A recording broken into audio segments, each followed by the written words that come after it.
안녕하세요. 저는 30대 여자입니다. 저는 어렸을 때부터 큰 어려움 없이 컸어요.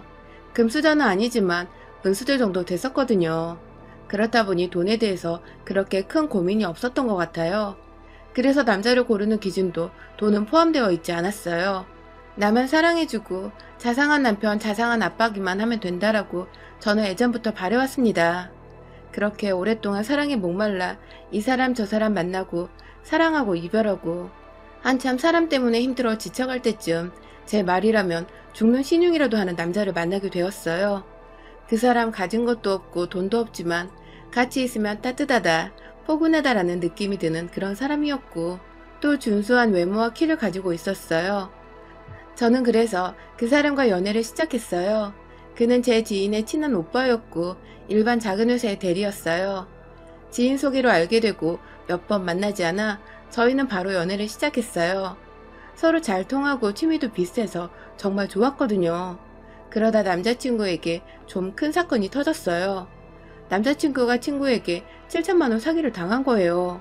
그래서 당장 그 돈을 갚아야 하는데 능력이 안 되니까 회사를 퇴직하고 그 퇴직금과 여러 사람에게 돈을 빌려 갚았더라고요.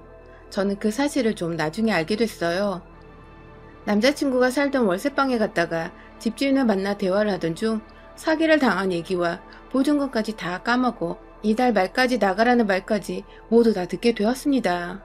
진짜 답답하고 속상하더라고요. 그래서 남자친구와 대화를 하다가 저는 결국 남자친구를 저희 집에서 지내게 했고 제가 가지고 있는 가게의 점장으로 일하게 했습니다.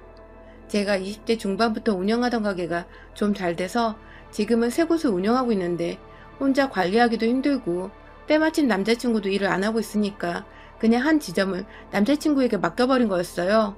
그렇게 저희는 너무 좋았어요. 같이 일하는 것도 좋았고 틈틈이 연락이 가능한 것도 좋았고 어차피 마감할 때 들려야 했는데 그때 남자친구를 픽업하는 것도 전부 다 좋더라고요. 저희는 그렇게 1년을 함께 운영을 하게 되었습니다. 남자친구는 그동안 제 덕분에 빚을 거의 다 갚을 수 있었어요. 제가 절반 정도는 그냥 내줬고 월급은 또 월급대로 줬습니다. 그러던 어느 날 남자친구는 집에서 깜짝 이벤트로 저에게 프로포즈를 해주었어요. 저는 기다렸던 말이어서 너무 행복해하며 남자친구를 안아줬습니다. 그렇게 저희는 양가 부모님들의 허락을 받아 상견례를 준비했어요. 저희 부모님은 남자친구가 빚이 있다는 걸 모르는 상태셨어요. 일부러 말을 안 했거든요. 그런데 상견례에서 남자친구의 어머님이 제대로 말실수를 해버린 거예요. 결혼하기 전에 딱 정해놓으셔야 할 게 있어요. 네? 무슨...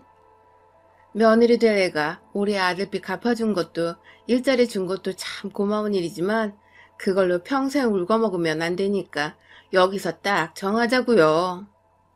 저희 부모님은 저를 째려보시며 무슨 말이냐고 물으셨는데 남자친구의 어머니가 자기 말 안 끝났다면서 들으라고 소리치더라고요.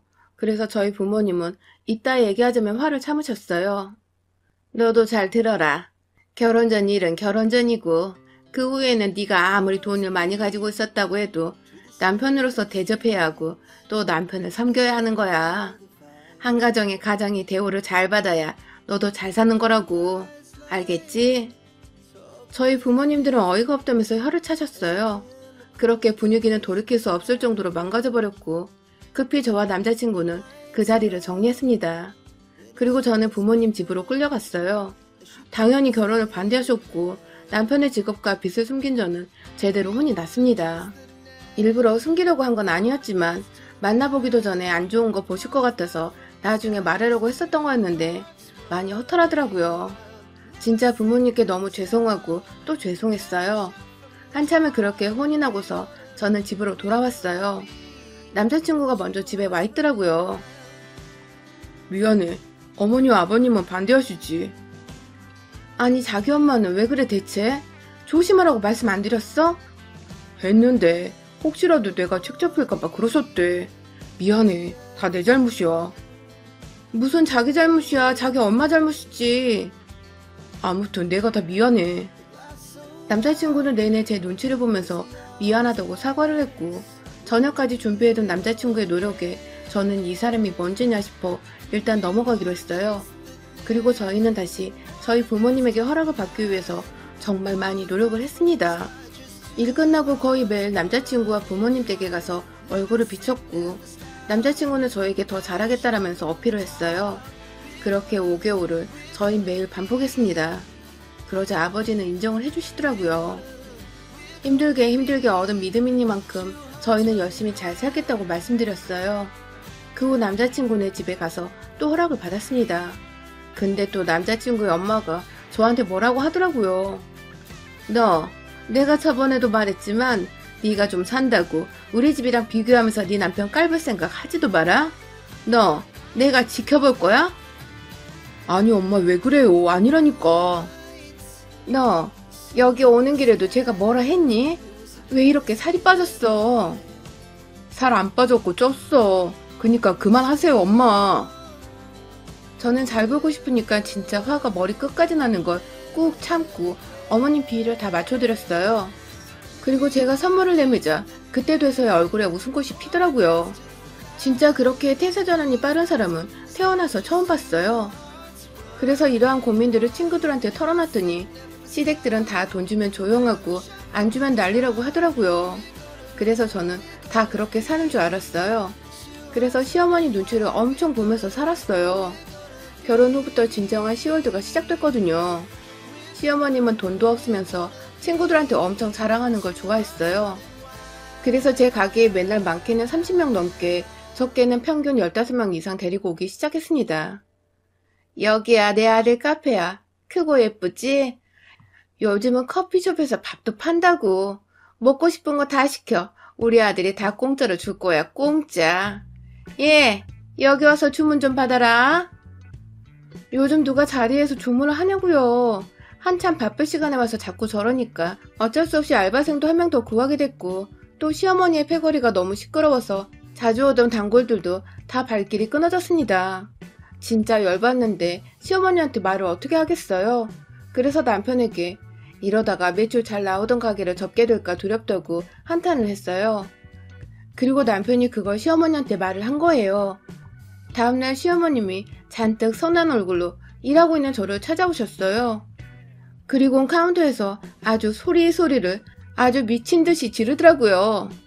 너는 내 입으로 들어가는 음식이 그렇게나 아까웠냐? 그래서 네 남편 귀를 그렇게 죽여놨어? 어떻게 가족한테 그렇게 아까워하냐? 네가 사람이야? 여기 좀 보세요. 얘가 내 며느리인데 내 주둥이로 들어가는 음식값이 그렇게 아깝다고 지 남편을 아주 무시하고 괴롭히고 눈치 주고 진짜 내가 못 살겠습니다. 저는 너무 놀랐어요. 일단 시어머님을 끌고 저는 차에 태워 집으로 모셔다 드렸어요. 그 차 안에서 얼마나 난동을 부리시던지 가다가 큰 사고까지 날 뻔했어요. 자기 때문에 그런 건데 그것마저도 자기를 죽이려 했다고 아주 지랄을 하더라고요. 그렇게 겨우겨우 또 돈으로 입막음 시켰어요. 좋은 곳에 가셔서 친구분들이랑 맛있는 것 좀 드시고 스트레스 푸시라고 말하면서 현금 50만 원을 드렸습니다.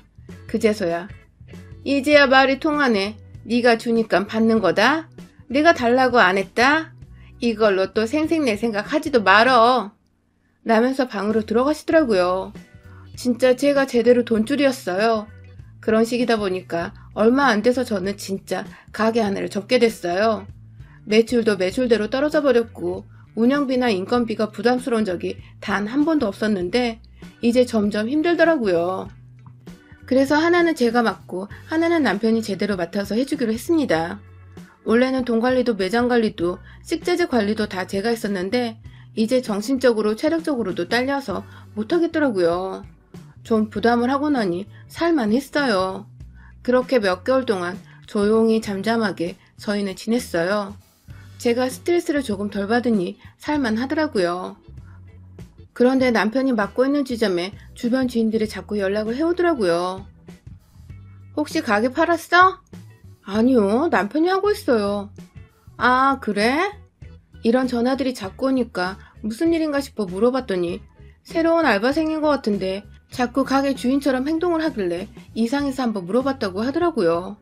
그래서 그날 밤 저는 남편에게 물어봤어요. 새로 알바생 뽑았어? 아, 응, 주혜씨 그만뒀어. 주혜가 왜 그만둬? 걔 지금 시험 준비하는 거 내년까지 해야 된다고 했는데? 시간이 얼마 안 남았다고 집중하고 싶다고 하더라고. 아, 그래? 근데 그 새로운 여자 알바생 이상하다고 자꾸 지인들한테 연락 오던데? 원래 처음에 다 그렇지 뭐. 피곤하다. 나 먼저 잘게. 남편은 그렇게 자리를 떴어요. 남편은 너무나 태연하게 말했지만 느낌이 아무래도 안 좋더라고요. 그리고 주혜라는 애는 고등학생 때부터 저랑 같이 일을 했었던 애였는데 말도 없이 그만뒀다는 게 너무 이상해서 전화를 해봤어요. 그런데 전화를 안 받더라고요. 진짜 공부 때문에 그만둔 건가? 그렇다고 그동안 고생해준 것도 있고 마지막에 못 챙겨준 게 너무 미안해서 공부 열심히 하라고 50만 원을 보내줬어요. 그리고 저는 일을 하고 있는데 저녁에 주혜가 제가 일하는 가게로 찾아왔더라고요. 사장님, 주혜야, 웬일이야? 안 그래도 너한테 연락했었는데 안 받아서 걱정했잖아. 아, 죄송해요. 근데 드릴 말씀이 있어요. 주혜 얼굴빛이 너무 안 좋아서 안쪽 자리에 자리를 잡고 무슨 일이 있었냐고 물었어요. 그러자 주혜는 눈물을 뚝뚝 흘리더라고요. 자기가 그만둔 이유와 그동안 당했던 일들을 저에게 말해주기 시작했어요. 점장님이 사장님이 저를 싫어하신다고 자꾸 그러시더라고요. 그리고 저는 진짜 단 한 번도 돈 계산 틀린 적이 없었는데 자꾸 시자가 빈다면서 돈 채워 넣으라고 하셨어요. 저는 깜짝 놀랐어요. 이 친구가 진짜 단 한 번도 돈 계산을 틀린 적이 없었거든요. 그만큼 빠르고 성실했던 친구였는데 남편이 왜 그랬는지 이해를 못하겠더라고요. 퇴근 시간만 되면 맨날 화장실 한 번만 다녀오겠다고 말씀하시고 아니면 담배를 피러 나가시기도 하셨어요. 추가 수당도 안 주시면서 월급에서 시제 빈돈까지 빼서 주시더라고요. 그래서 그만두겠다고 했어요. 저는 그 말을 듣고 너무 놀라 주희에게 남편을 신고하라고 말했어요. 아닌 건 아니니까 바로 잡아야 하잖아요. 그래서 저는 주혜가 받지 못했던 돈들을 바로 계산해서 다 돌려줬습니다. 그리고 주혜에게 가게를 부탁하고 남편이 일하는 곳으로 바로 차를 타고 달려갔어요. 남편은 제가 가게에 도착하자마자 완전 깜짝 놀라더라고요. 새로운 알바생은 아주 껌을 찌걱찌걱 씹고 있었고 남편은 카운터에서 게임을 하고 있었어요. 그리고 시어머님은 또 친구분들을 데리고 오셨더라고요. 저는 바로 카운터에 가서 그날 매출과 월 단위 매출 그리고 작년 매출과 비교해보기 시작했어요. 왜 갑자기 이걸 봐? 몰라서 물어? 매출이 얼마나 떨어지고 또 돈이 어디로 새고 있는지 모르는 거잖아. 아니 그니까 이제 여기 내가 맡기로 했는데 왜 당신이 와서 그걸 보냐고. 주희한테 들었어. 시제가 자꾸 안 맞는다며? 그거 확인해줘야 당신도 편할 거 아니야? 남편은 완전 당황했고 저는 계속 무덤덤하게 계산을 때려봤는데 진짜 제대로 빵꾸가 나 있더라고요. 그날도 돈이 안 맞길래 저는 CCTV까지 돌려봤어요. 그러자 남편이 대체 왜 이러냐면서 못 보게 하더라고요. 저는 비키라고 말을 했고 결국 돈을 빼서 여자애한테 주는 남편의 모습을 보게 되었습니다. 그 돈의 대가는 몸을 만지는 것 같더라고요. 남편은 돈을 줄 때마다 새로운 어린 알바생의 엉덩이와 허벅지를 쓰다듬었고 몇만 원씩 줄 땐 아예 창고 쪽으로 둘이 같이 사라졌다 한참 뒤에 나타났습니다. 남편은 제대로 불륜 현장을 들켰고 저는 그 모자란 어린 새 알바생에게 물었어요. 언제부터였니? 저는 그냥 돈 준다길래 한 것뿐이에요. 한국말 못 알아들어? 언제부터냐고. 그러자 남편은 저한테 변명을 시작했어요. 여보, 그게 아니라 오해야. 그냥 창고 정리한 거야. 내가 등신이니? 이걸 보고도 모르게? 아니 그니까 얘가 나한테 들이대서 내가 그런 거야. 돈 쉽게 벌려고 작정한 애를 내가 어떻게 당해내겠어. 진짜 어이가 없어서 제 팔을 잡은 남편을 밀쳐냈어요. 그리고 그 여자애는 남편의 말에 잔뜩 화가 났는지 소리를 지르면서 말했어요. 야, 네가 나 만지고 싶다며. 맨날 밤마다 카톡 보낸 게 누군데. 그만 좀 찝쩍대라니까. 돈 주겠다고 해서 몇 번 놀아줬더니 진짜 누굴 걸레 취급해? 라면서 남편의 뺨을 연속으로 쳤어요. 소리 지르는 소리에 구석자리에 친구분들과 있던 시어머님은 카운터로 달려오셨고 빨개진 남편의 뺨을 보고 놀라 제가 때린 줄 아셨는지 저를 때리시더라고요. 네가 아주 끝까지 가는구나. 끝까지. 어딜 남편한테 손을 대. 미쳤어? 어머니, 때린 거 저 아니고요. 이 사람 바람 폈어요. 남편은 고개를 숙였고 여자애는 지분에 못 이겨 남편을 막 째려보며 당장이라도 울 것 같았어요. 근데 시어머님이 사태 파악을 했음에도 정신을 못 차리고 이상한 개소리를 짓거리기 시작했어요. 됐다, 여기까지 해. 어머님, 지금 무슨 말씀하시는 거예요? 뭘 끝내요, 끝내긴. 이 사람 바람 폈다니까요? 남자가 바깥일 하다 보면 그럴 수도 있는 거야. 그러니까 그만하고 여기서 끝내. 아가씨는 빨리 꺼지고. 어머님은 그 알바생을 밖으로 막 내보내려 하길래 저는 붙잡았어요. 그러자 시어머님이 말을 왜 안 듣냐며 저를 막 때리기 시작하는 거예요. 지금 생각해도 너무 억울하고 진짜 화가 나네요. 차마 나이든 할머니를 때릴 수가 없어서 참았는데 맞다 보니 진짜 이성을 잃어서 저도 같이 몸싸움을 하기 시작했어요. 그러다 그 여자 알바생도 몇 대 맞다가 열받았는지 남편의 머리채를 잡더라고요. 변태 새끼한테 이딴 취급이나 받고 나도 억울해서 그냥은 못 가겠다. 저는 시어머님이랑 남편은 그 여자 알바생에게 중요 부위를 걷어차 있고 또 얼굴에 잔뜩 손톱으로 핥힌 자국들이 잔뜩 남아있더라고요. 진짜 나중에 속이 다 시원했어요. 저는 마지막에 시어머님을 밀치고 말했어요.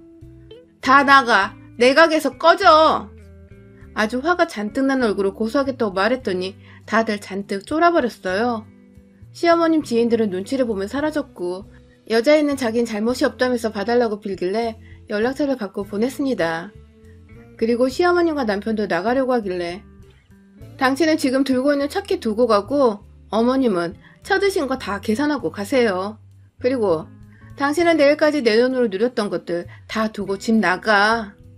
시어머님은 지금 뭐 하는 거냐고 팔짝 뛰었고 남편은 그런 시어머님을 말렸어요. 여보, 장난이지? 이혼 그런 거 아니지? 야, 너 지금 나랑 장난하냐? 이 꼴을 다 봤는데 나랑 살라고? 진짜 양심 없네, 이 새끼. 너 아무리 남편이 잘못했어도 그렇지 시어머니 앞에서 그게 무슨 말버릇이야? 너네 집에선 그렇게 가르치디? 이보세요, 아줌마. 당신네 집에선 자식 교육을 잘 시켜서 저런 새끼 낳아서 키우셨나 보죠? 장난한 거 아니니까 그동안 당신도 나한테 받아갔던 거 다 뱉어낼 각오하세요. 계속 조잘되는 그년놈들이 너무 짜증이 난 저는 얼음과 걸레물을 합쳐서 그 사람들한테 뿌려버렸어요. 그러자 도망가더라고요. 그리고 저는 가게 문을 잠가버렸어요. 그리고 혼자 남아 진짜 펑펑 오열하며 울었습니다. 그동안 착한 거 하나 믿고 아무것도 바라지 않았는데 너무나 큰 배신감이 들어 힘들더라고요.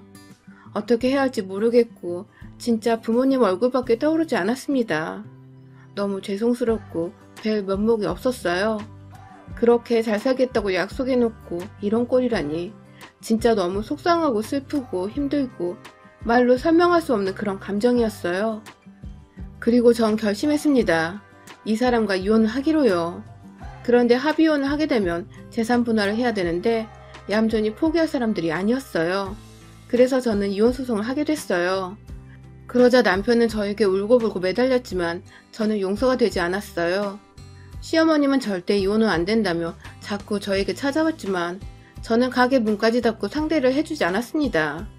그리고 부모님들께 어렵게 이 사실을 알렸어요. 처음엔 화를 내시려고 하시다가 제일 힘든 건 지금 저라면서 그냥 말없이 안아주시더라고요. 그리고 저에게 힘을 실어주셨어요. 이혼 소송을 진행하면서 남편은 주애에게 또 고소를 당했고 저는 주애에게 필요한 것들을 다 지원해주며 원래 제가 맡았던 가게를 맡기게 됐어요. 그 덕분에 저는 이혼 소송과 주애의 소송까지 집중할 수 있게 되었습니다. 그리고 그 여자 알바생과는 합의를 보고 끝냈어요. 진짜 바람을 피려고 했던 애는 아니었고 어린 나이에 몸으로 쉽게 돈을 벌려고 했던 애라 제대로 겁을 주고 합의금을 받고 끝냈습니다. 그렇게 많은 일들이 지나가는 사이 소송은 끝이 났고 남편은 재산도 제대로 챙기지 못하고 저에게 위자료까지 줘야만 했어요. 그 사실에 시어머님은 완전 개거품을 물었어요. 그리고 저는 그 집 가서 제가 줬던 선물들을 다 뺏어왔고 남편은 옷 한 벌 제대로 챙기지 못하고 쫓겨났어요. 그렇게 끝이 난 후에야 저는 웃음을 찾을 수 있게 됐고 가게도 정상적으로 굴릴 수 있게 되었습니다. 사람은 진짜 수준이 맞아야 되나봐요. 자기 그릇보다 큰 그릇을 주니 정신도 못 차리고 욕심을 내니까요. 저 이번 일로 정말 사람이 돈이 무섭다는 걸 정말로 배웠고 앞으로 이런 실수를 하지 않도록 정신 똑바로 차리고 살려고요. 여러분의 생각은 댓글로 남겨주세요. 오늘도 시청해주셔서 정말 감사합니다.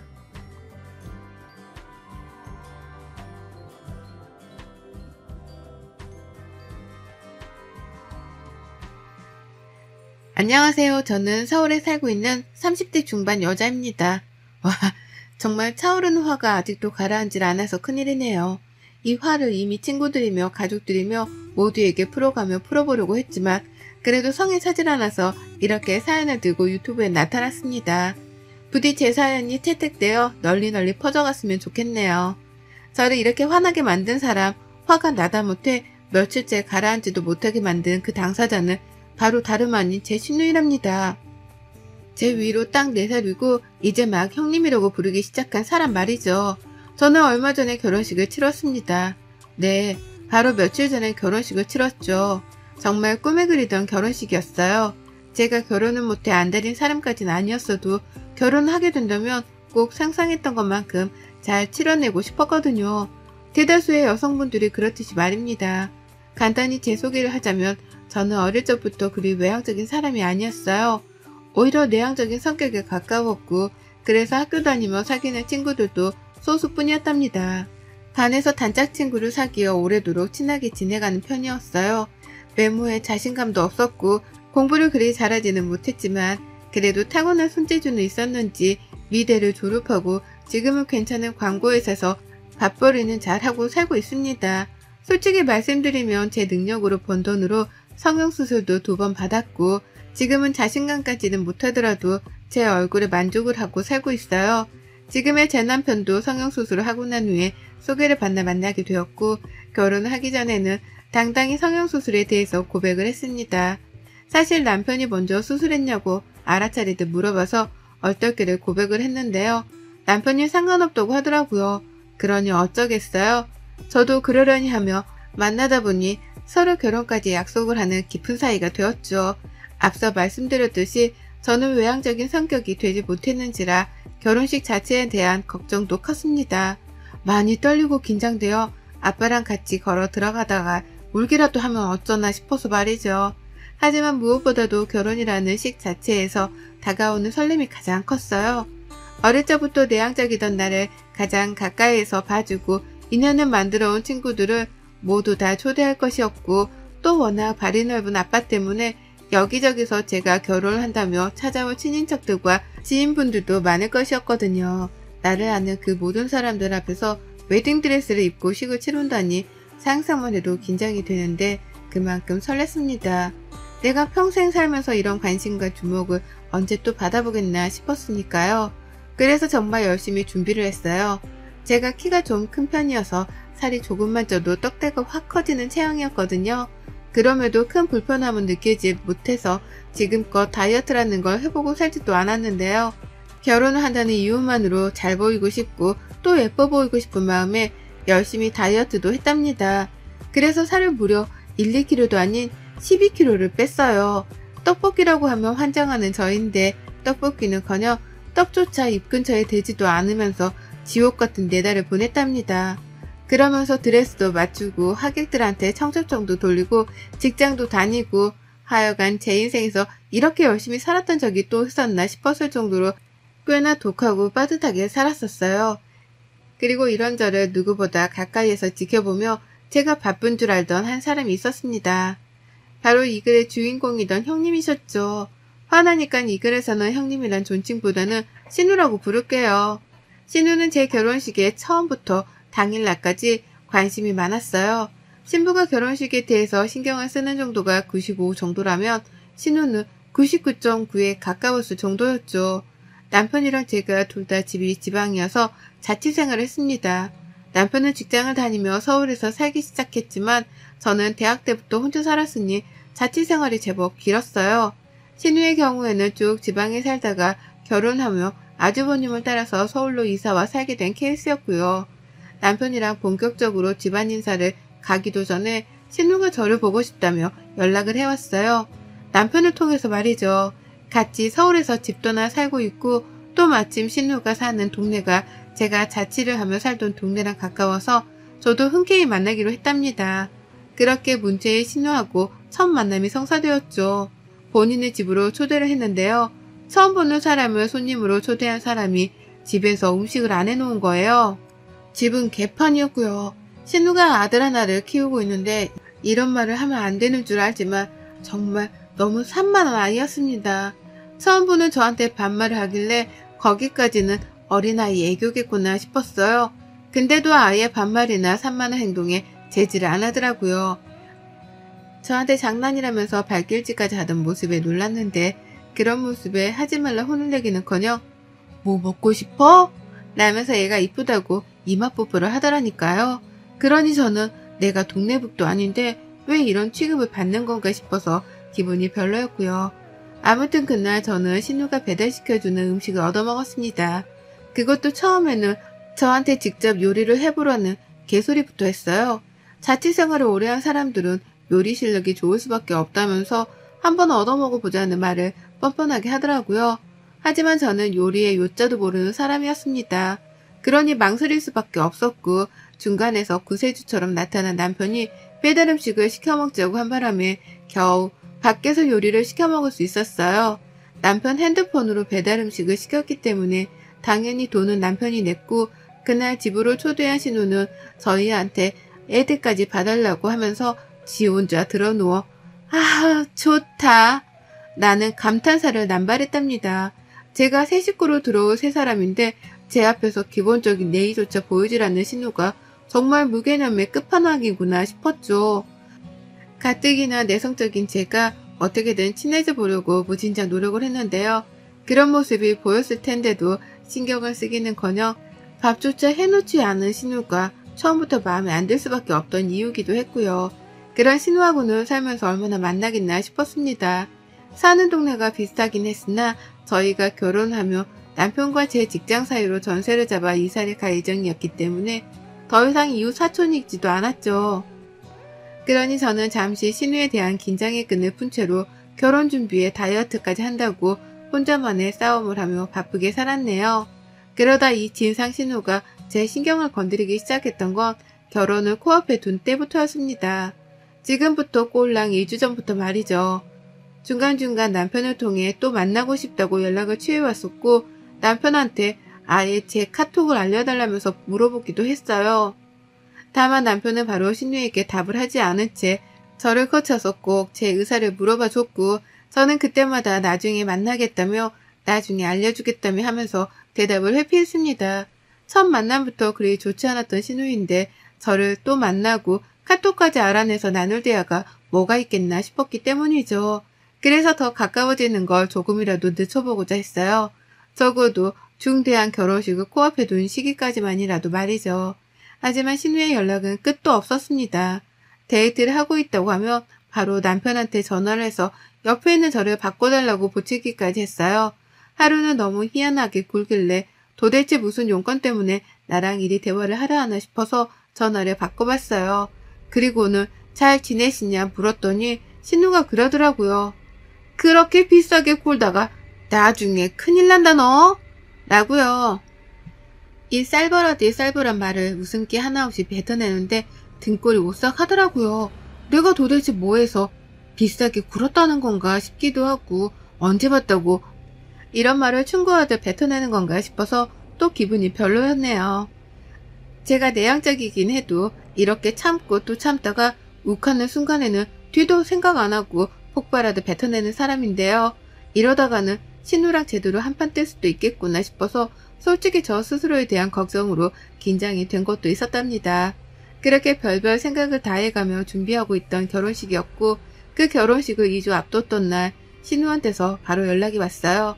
시어머니가 결혼식 대여버스 일정으로 상의를 한다며 저랑 바로 연락을 주고받고 꾸준히 연락을 해왔는데요. 그걸 신우가 알고는 시어머니께 제 번호를 받아간 겁니다. 그렇게 연락이 온 신우가 저한테 바로 물어본 건 다름 아닌 결혼식 날 타고 갈 웨딩카였어요. 저랑 남편이 헤어 메이크업을 다 받고 결혼식장으로 타고 갈 바로 그 웨딩카 말입니다.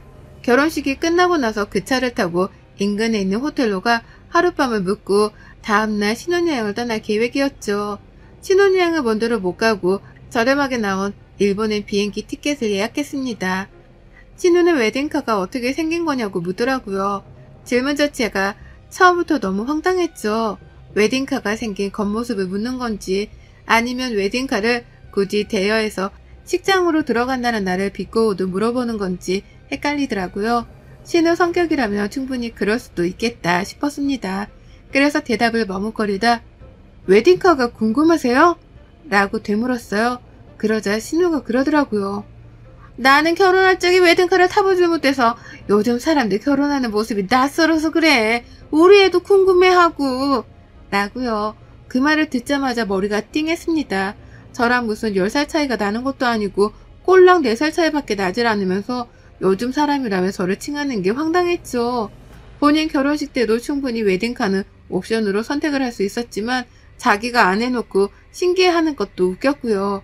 물론 신기해할 수는 있지만 그걸 굳이 결혼을 앞둔 사람한테 전화를 해서 묻는 의도가 희한했습니다. 내 친구도 아니면서 굳이 전화를요? 앞뒤가 안 맞아도 한참 안 맞았죠. 그 바람에 저는 그 뒤에 따라온 말을 제대로 집중하지 못했어요. 우리 애도 궁금해하고. 나는 신우의 말을 미처 집중하지 못했던 겁니다. 황당한 신우 말을 곱씹다 답도 얻지 못한 채 전화는 종료되었어요. 신우애가 옆에서 보채는데 신우가 저한테 말을 하다 말고 얘랑 얘기를 하며 그냥 툭 끊었거든요. 나중에 통화를 하자던지 지금 바빠서 전화를 끊어야 할 것 같다고 말이라도 해주고 통화 종료 버튼을 누르는 게 A잖아요. 그런데 신우는 그런 것도 없이 전화를 툭 끊었습니다. 처음엔 내가 전화를 끊어버린 줄 알고 신우 전화를 기다렸는데요. 아무리 기다려도 다시 통화가 걸려오지 않는 핸드폰을 보며 뒤늦게 알아챘죠. 신우가 날 또 우습게 여기고 행동을 했다는 걸 말입니다. 부글거리는 속마음은 끊임없이 차오르는데 정말 화를 낼 방도가 없어서 속이 터지겠더라고요. 가뜩이나 결혼 준비로 다이어트를 하는 중인지라 먹지도 못하고 있어서 그런지 저희 예민함은 배가 되었습니다. 살이 빠져서 기쁘기는 하지만 이렇게 저를 툭툭 치는 듯 건드리는 신우 때문에 잠깐씩 이성이 흔들리려 했달까요? 다이어트를 혹독하게 하는 분들이라면 잘 아시겠죠. 그 예민한 와중에 터져나오는 짜증이 얼마나 신경질적인지를 말입니다. 그리고 그로부터 또 얼마 지나지 않았던 결혼식 바로 며칠 전 신우가 카톡 하나를 보냈어요. 자기 아들 사진을 보냈는데 아이가 자동차를 타고 있는 거예요. 아이들이 타는 조그마한 자동차 말입니다. 거기서 숙모 나도 웨딩카 타고 싶어요 라고 하면서 카톡을 보낸 거예요. 자기가 적었으면서 얘가 적은 것 마냥 말이에요. 소름이 끼쳐서 흠칫했습니다. 이런 사진을 왜 보내는가 싶어서 그제서야 신우가 일전에 했던 말이 떠올랐죠. 아이가 웨딩카를 궁금해한다는 말을 말이죠. 하지만 신우가 원하는 대답은 하지 않았습니다. 그냥 귀엽네요 라고 하면서 말로 답장을 해줬고 그 후 결혼식 당일까지는 일부러 신우 카톡을 읽지 않았어요. 결혼집으로 바쁜 와중이라 못 읽었다고 하면 그만이었으니까요. 그런데 그렇게 그리던 저의 그 결혼식이 신우이로 인해서 산산조각처럼 부서지고 망가지고 말았습니다. 제 인생의 역대급 아수라였던 하루였고 예상치 못한 일들로 인해 하루 종일 있었던 결혼식 자체가 망가지게 된 끔찍한 날이었네요.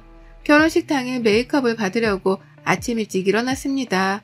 붓기 때문에 걱정이 되긴 했으나 전날 먹은 게 없어서 그런지 얼굴이 그다지 붓진 않았고요.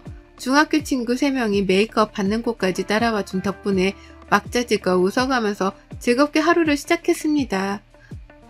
왠지 오늘 하루 모든 게 잘 풀릴 것만 같은 조언의감도 들더라고요. 그리고 나서 드레스까지 다 입고 사진을 찍느라 또 바빴습니다. 준비 과정 자체도 영상이랑 사진으로 남긴다며 사진 작가님이 제 옆을 졸졸 따라다니셨거든요.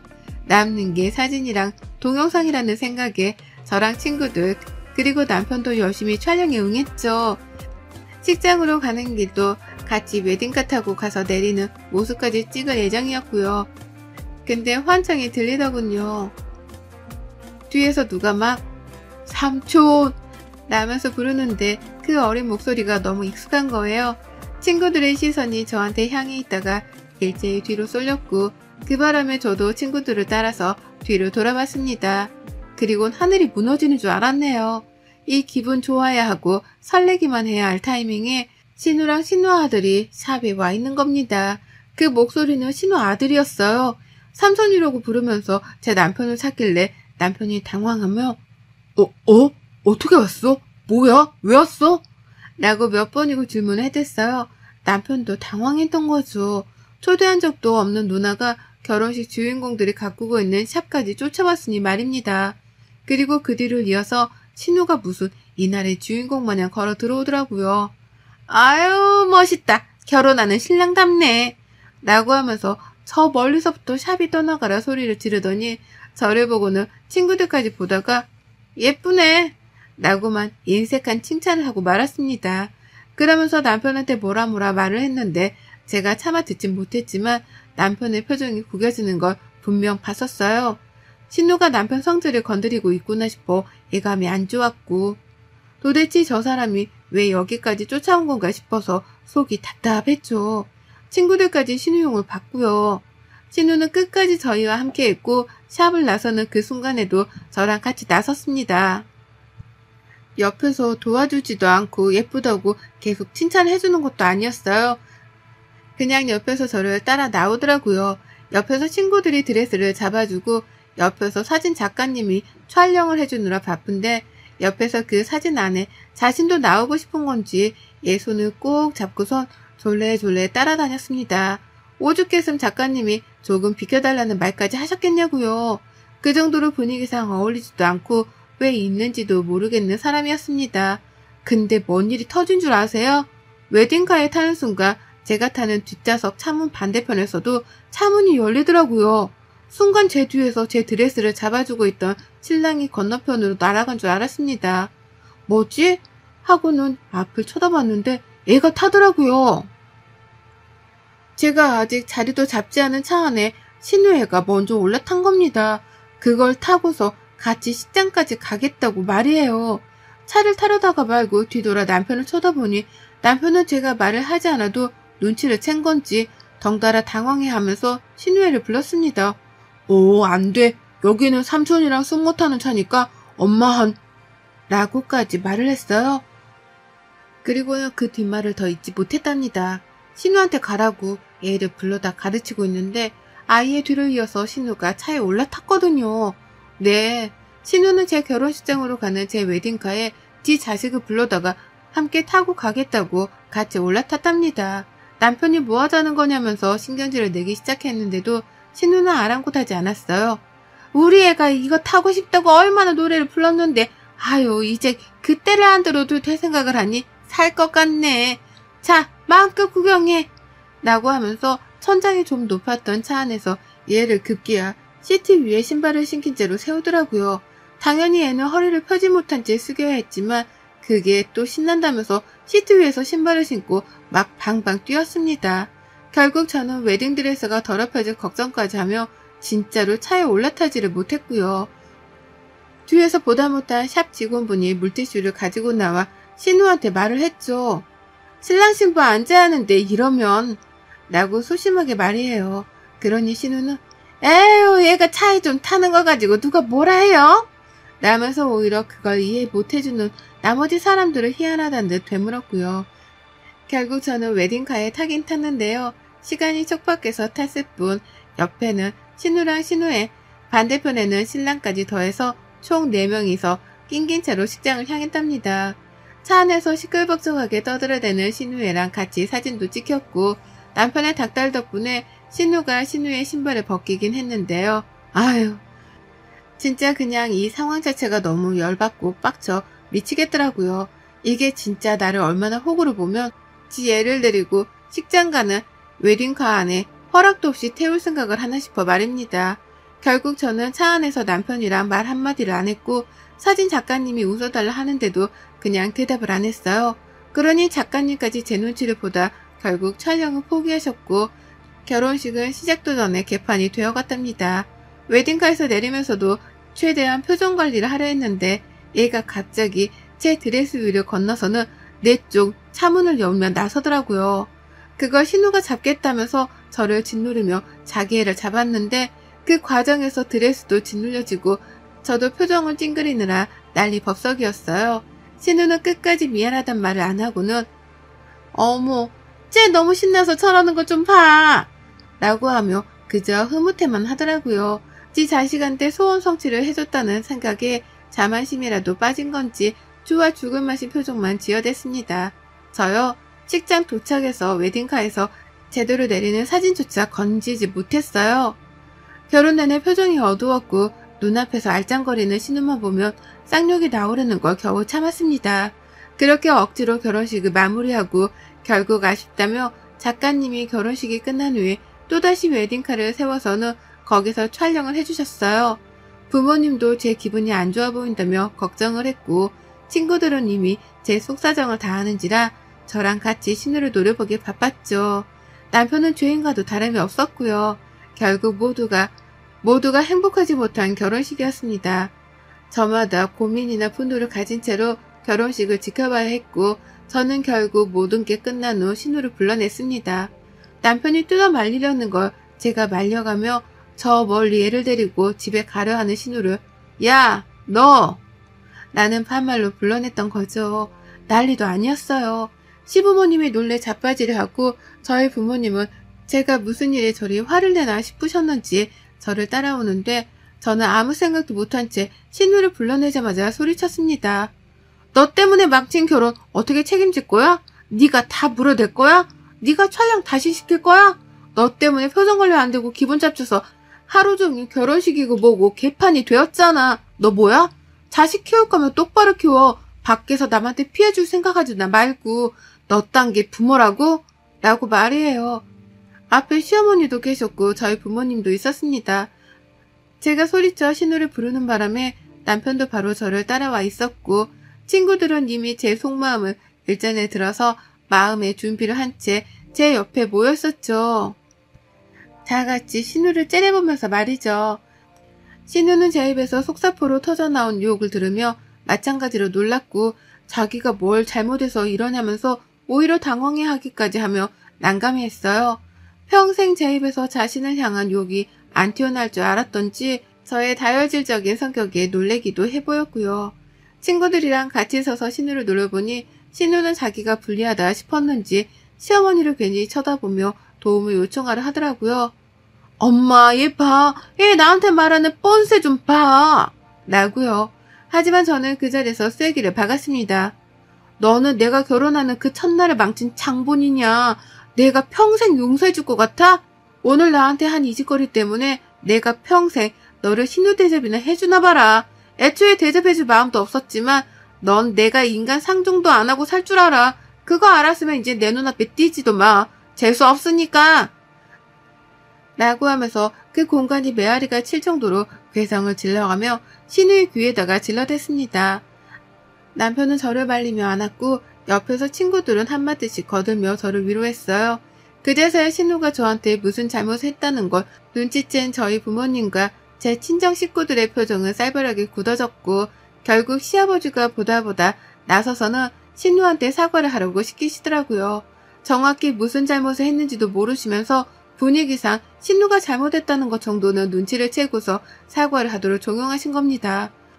결국 모든 사람들의 관심과 노려봄에 못 이겼는지 신우는 자기가 무슨 잘못을 해서 이렇게까지 소리를 치냐며 억울해만 하다가 눈물을 글썽거리기 시작했어요.